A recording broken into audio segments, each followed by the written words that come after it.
Atenção! Começa agora uma teleaula de Biologia do Ensino Médio. Você vai assistir a teleaula de número 20. Bons estudos!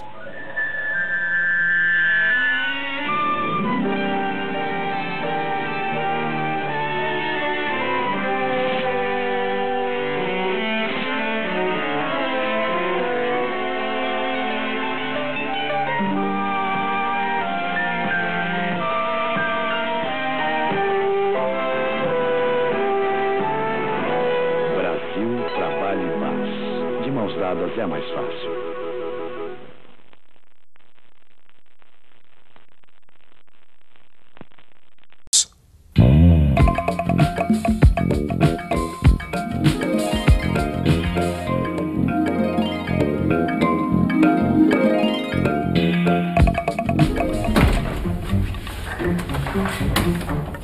Cheguei, mãe! Filha, meu Deus! O que foi, mãe? A pele do seu rosto, o que aconteceu? Ué, nada, só tomei um solzinho. Solzinho? Pelo jeito que está o seu rosto, você não deve ter saído debaixo do sol. Eu não disse pra você levar um filtro solar? Ah, mãe, só queria ficar bronzeada. Oi, você usa filtro solar ou bronzeador? Eu uso filtro. Por quê? Porque como eu tenho a pele clara, né, eu tenho medo dos raios solares. E você usa filtro solar ou bronzeador? Filtro solar. Por quê? Proteção à pele. Uso filtro solar.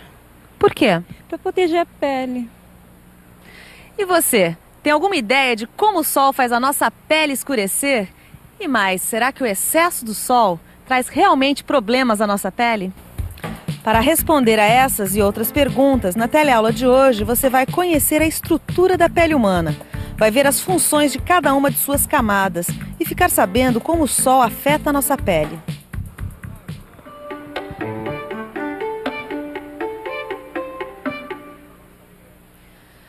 A pele é um dos maiores órgãos do ser humano, chegando a pesar até 16% do nosso peso total. Por exemplo, uma pessoa de 70 quilos pode ter uma pele que chega a pesar até cerca de 11 quilos. Mas será que a pele é só essa camada visível? A pele humana é constituída por duas camadas, a epiderme e a derme. A epiderme é essa camada aqui que nós podemos ver, olha, mais fina. E a derme fica mais no interior, é uma camada mais espessa. Mas se você reparar, vai perceber que a espessura da pele varia bastante nas diferentes regiões do corpo. Qual pele que é mais grossa, da palma da mão ou do braço? A da palma da mão é mais grossa. Eu acho que é da palma da mão. A da palma da mão? É isso aí. A pele da palma da mão é bem mais grossa do que a do braço. Aliás, a epiderme pode variar de espessura de 0,2 milímetros até 4 milímetros, dependendo da região do corpo. A derme também varia de espessura dependendo da região do corpo. Minha amiga, você tem cuidado do seu corpo?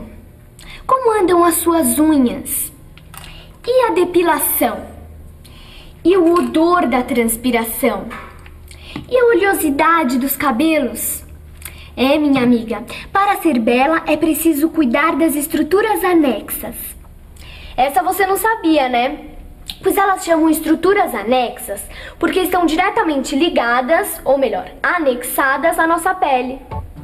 São as unhas, os pelos, as glândulas sudoríparas e as glândulas sebáceas. Elas têm grande importância nas funções exercidas pela derme e pela epiderme. Agora que você já sabe quais são as camadas da pele e as estruturas anexas, vamos conhecer melhor a epiderme, que é formada por 3 camadas básicas. A camada córnea, a camada espinhosa e a camada germinativa. A camada germinativa é composta por células geradoras das camadas superiores, separa a epiderme da derme. Ela é formada por uma linha de células com intensa atividade mitótica, ou seja, está em constante divisão celular, já que sua função é justamente formar as camadas mais externas da epiderme. A atividade mitótica da camada germinativa é tão intensa que toda a epiderme se renova a cada 30 dias, compensando a descamação constante da camada córnea, olha, que é essa daqui. Por que será que a água não entra e nem sai do corpo pela pele? Bom, dentro do corpo existe muita água, que só pode sair da epiderme através dos poros das glândulas do suor. A parte da epiderme que impede a saída da água do corpo e impede também que muitos compostos entrem nele é a chamada camada espinhosa, que é a camada intermediária da epiderme. Ela é composta por células vivas e produz substâncias impermeáveis que impedem que a água saia do corpo. A camada córnea é a mais externa de todas. É composta por células mortas queratinizadas. A pele tem várias funções. Uma delas é a proteção contra o atrito. Imagina só o que seria segurar este simples microfone se eu não tivesse a pele envolvendo a minha mão. Ficaria difícil, não é? Uma outra função da pele é a proteção contra a ação nociva da radiação ultravioleta do sol e contra a perda de fluidos do corpo. A pele participa também da produção da vitamina D, além de colaborar com sistemas de controle de temperatura do corpo. Para realizar todas essas funções, a epiderme conta com auxílio de estruturas anexas, como as glândulas sebáceas, as glândulas sudoríparas e os pelos. Quando nós fazemos exercícios, por exemplo, as glândulas sudoríparas aumentam sua atividade, evitando o aumento da temperatura do corpo. E sabe como isso acontece? Ao atingir a superfície da pele, o suor evapora, fazendo baixar a temperatura corporal. O suor funciona como um sistema de refrigeração do corpo, além de eliminar uma pequena quantidade de excretas, como você já viu em outra teleaula. Já as glândulas sebáceas normalmente estão relacionadas aos pelos. A secreção dessas glândulas, que é uma mistura gordurosa, tem como funções proteger a epiderme contra o atrito, proteger contra o excesso de descamação da camada córnea e ainda lubrificar os pelos, evitando que eles se quebrem com facilidade. As glândulas sebáceas estão distribuídas por toda a parte do corpo, menos na palma da mão e na planta dos pés. Aí você passa com movimentos circulares por toda a parte com oleosidade suavemente. Eu posso saber o que você está fazendo aqui dentro? Cuidando da pele, mãe. É que eu abusei mesmo do sol. Olha, minha pele tá vermelha e sensível. Ah, e além disso, as minhas glândulas sebáceas parecem que estão cada vez mais ativas. Olha, oleosidade. Mas isso não é por causa do sol, é? Não, filha. Isso faz parte do crescimento. Como você já viu em outra teleaula, a atividade das glândulas sebáceas é bastante influenciada pelos hormônios sexuais, assim como também a distribuição dos pelos pelo nosso corpo. Os pelos crescem de forma descontínua, intercalando períodos de crescimento com outros de repouso, quando param completamente de crescer. Os fios do cabelo, por exemplo, têm uma fase de crescimento de 2 a 5 anos e a fase de repouso, que é bem menor, de aproximadamente 3 meses. No final do período de repouso, o fio cai e depois de algum tempo, uma nova estrutura geradora de fios de cabelo se forma na derme do couro cabeludo.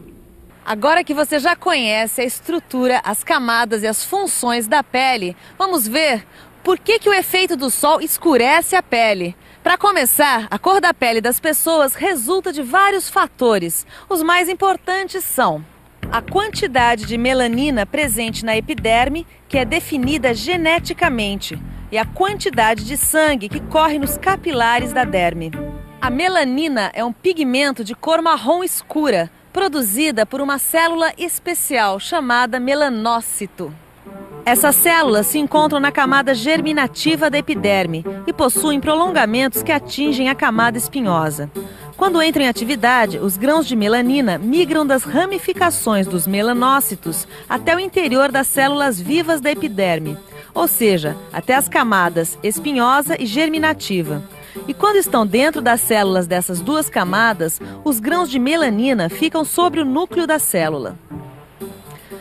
A melanina tem a capacidade de absorver os raios ultravioleta do sol, que nós chamamos de UV. Dessa maneira, a melanina protege o material genético dos núcleos das células. Para a gente entender isso melhor, vamos conversar com um especialista em pele, o médico dermatologista. O material genético presente nos cromossomos está localizado no núcleo das células. Esse material é sensível aos raios UV do sol. Os raios UV podem alterar os cromossomos e levar a célula à morte, ou então alterar as funções das células e provocar assim um câncer. O câncer é uma doença provocada pelo aumento acelerado do número de células que não cumprem mais as suas funções normais dentro de algum órgão do corpo humano. Existem dois tipos de cânceres de pele: o carcinoma, que atinge as células da camada germinativa ou da camada espinhosa, e o melanoma, que afeta o melanócito. O melanoma é menos comum, mas é bem mais perigoso porque ele pode atingir outros órgãos do corpo. Quanto maior a quantidade de melanina na epiderme de uma pessoa, mais escura será a sua pele. As pessoas negras, por exemplo, já nascem com a capacidade de gerar grande quantidade de melanina. Bom, Flávia, chega de namorar o espelho. Que tal você arrumar o seu quarto, hein? Quarto? Ah, mãe, mas eu tô toda ardida, olha. E por que não usou um protetor solar? Olha aqui, eu te avisei. Falei pra você levar um filtro solar. Você quer saber de uma coisa? Você teve sorte, porque com essa pele clara que você tem, você podia ter ficado cheia de bolhas. É isso mesmo. Além da vermelhidão e de maior sensibilidade, a pele poderia ficar com bolhas. E sabe por quê? A queimadura das áreas superexpostas ao sol ocorre porque há um aumento da temperatura da pele, provocado pela radiação solar e pela ação dos raios UV. E mais, essa radiação também provoca a danificação e a morte de células epidérmicas. Para reduzir o aumento da temperatura provocado pelo sol, aumenta a liberação de suor. As células epidérmicas mortas liberam toxinas, que causam uma inflamação. Para eliminar essas células, há uma dilatação dos vasos sanguíneos da derme. A dilatação dos vasos sanguíneos superficiais faz parte do processo de defesa do organismo, desencadeado contra as toxinas liberadas na pele. Filtro solar e roupas que cubram a pele. Com essas providências, você está impedindo que as camadas mais profundas da pele recebam uma dose excessiva de raios UV. Os protetores solares industrializados possuem substâncias capazes de absorver a radiação UV. Os filtros possuem uma numeração que indica o tempo de proteção que eles oferecem. O número 8, por exemplo, olha aqui, ele indica que protege o dobro do tempo do que este outro aqui, ó, com o fator de proteção 4. Quanto mais clara for a pele da pessoa, maior deve ser o fator de proteção, já que também aumentam as chances dessa pessoa ter um câncer de pele. Vejam que para cada pessoa negra com melanoma, nós temos aproximadamente 15 pessoas de pele clara com este tipo de câncer. E isso nós já vimos por quê. As pessoas negras possuem uma grande quantidade de melanina na epiderme, portanto, estão mais protegidas dos efeitos nocivos da radiação UV. À medida que os raios UV penetram na pele das pessoas, acontecem dois processos naturais.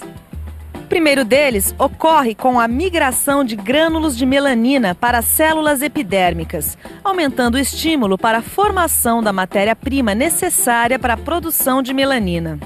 Com o aumento da produção de melanina, a pele fica mais bronzeada. Com a retirada desse estímulo, ou seja, quando a pessoa para de tomar sol, a produção desse composto volta ao normal e a pele perde o bronzeado. O segundo processo, ocasionado pelos raios UV na pele, é a produção de vitamina D, através da transformação de um derivado do colesterol. Nós já vimos antes que a deficiência da vitamina D pode até provocar uma doença, o raquitismo. Por isso, tomar sol é muito importante para a saúde, com os cuidados adequados, é claro. E atenção, se liga aí que é hora da revisão. Na teleaula de hoje, você viu que a pele do ser humano é dividida em duas camadas principais, a epiderme e a derme. Viu que elas têm estruturas anexas e que a epiderme é dividida em três camadas, camada córnea, camada espinhosa e a camada germinativa.